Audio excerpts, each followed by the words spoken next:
Municipal council 5 సంవత్సరాల కాల పరిమితి ముగియడంతో మున్సిపల్ శాఖ ఆధ్వర్యంలో కౌన్సిల్ సభ్యులకు ఏర్పాటు చేసిన ఆత్మీయ వేడుకల సమావేశంలో పలు అంశాల గురించి ప్రసంగించారు commissioner Venkatanarayana. Chairperson madam permission తీసుకున్నంత వెళ్ళిపోదామని చెప్పేసి నేను అందరికీ సారీ చెప్తున్నాను. ముఖ్యంగా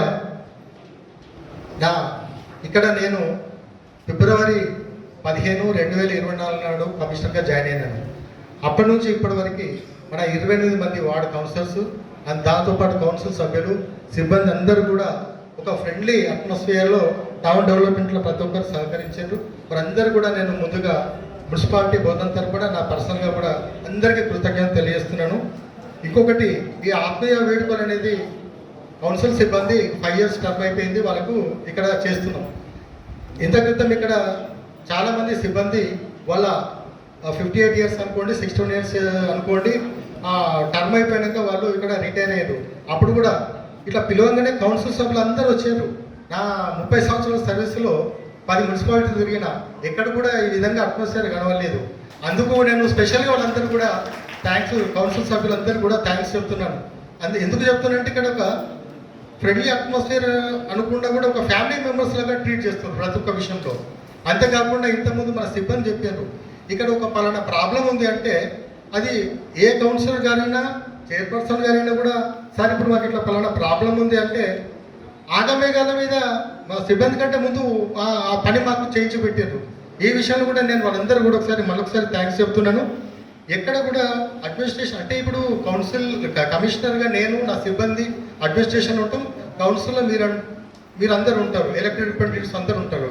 ఈ అందరు కలిసి ఉంటేనే అది మన మున్సిపాలిటీ అయినా కూడా ఏదైనా కూడా సక్సెస్ కావడానికి కారణం ఉంటుంది. ఆ విషయంలో నేను వచ్చిన 11 నెలల్లో మీ అందరి సహకారాలు నేను ఎప్పుడు మరవలేను మేడం. అంతేకాకుండా మున్సిపాలిటీ అంటే ఎట్లా ఉంటుంది అంటే ఇప్పుడు సార్ చెప్పిండ్రు, అది 100% కరెక్ట్. మున్సిపల్ సిబ్బంది అంటే అందరూ ఒక లైట్గా తీసుకుంటారు, మనల్ని ఎందుకు అది అర్థం కాదు. ప్రపంచంలో ఎవరు లేని పని మున్సిపాలిటీ సిబ్బంది చేస్తాం, అయినా కూడా మనల్ని కొంతమంది ఎట్లా చూస్తారు. దయచేసి నేను ఇక్కడ పత్రికాముఖంగా అందరు కూడా చెప్పేది ఏంటంటే ఇలాంటిది ఎక్కడ కూడా రావద్దని ఒకటి కోరుకుంటున్నాను. మున్సిపల్ జాబ్ అంటేనే థ్యాంక్లెస్ జాబ్ అంటారు, కానీ నేను దానికి ఒప్పుకోను. మున్సిపాలిటీ మనం పని చేస్తాము, మన అందరితోటి కూడా థ్యాంక్స్ అనిపించుకుందాం. ఆ విధంగా మనం అందరం కూడా కష్టపడాలని ఒకటి నేను కోరుకుంటున్నాను. ఫస్ట్ ఈ మున్సిపాలిటీలో జాబ్ ఇచ్చినందుకు ఆ గార్డ్కి కూడా మన అందరం కూడా థ్యాంక్స్ చెప్పుకోవాలి. ఎందుకంటే ఇవాళ మనము పొద్దున్న 5 గంటలకి ఇంట్లో నుంచి వచ్చి అటెండెన్స్ తీసుకుంటున్నాం. నాకు తెలిసి ప్రపంచంలో ఏ ఉద్యోగి కూడా పొద్దున్న 5 గంటలకు అటెండెన్స్ తీసుకొని 5:30 వరకు ఫీల్డ్ మీద ఉండి పనిచేస్తున్నాం. మనం చేసే పని కూడా ఎలాంటి పని చేస్తున్నామంటే ఎవరు చేయని పని. ఒక ట్రైన్ తీయడం అనుకోండి, ఒక కుక్క చనిపోయిందంటే తీసుకెళ్ళి బయటపడేము, ఒక దగ్గర పశువు చనిపోయిందంటే కూడా అది. మళ్ళీ ఇంకొకటి ఏంటంటే టైం లేకుండా కూడా పనిచేస్తాం. ఇంత పని చేసుకుంటూ కూడా మనము ప్రజలందరితోటి కూడా మాట్లాడడానికి కాదు, మనందరం వారితో మంచి అనిపించుకోవడానికి కూడా పనిచేసుకుంటాం. ఇంతకుముందు మాట్లాడినప్పుడు చాలామంది కౌన్సిలర్స్ ఏమన్నారంటే మాది ఇట్లా అయిపోతుంది, టైం అయిపోతుంది. అట్లా కూడా ఎప్పుడు కూడా మేము మిమ్మల్ని అట్లా అనుకుంటలేం సార్. మీ టర్మ్ అయిపోయినా కూడా మిమ్మల్ని అన్ని విధాలుగా మేము వాడుకుంటాం. ఎక్కడ ఏదైనా కూడా ట్యాక్స్ కలెక్షన్ అనుకోండి, శానిటైజేషన్ అనుకోండి, ఎక్కడ ఎలాంటి కూడా ఉన్నా కూడా మేమందరం వాడుకుంటాం.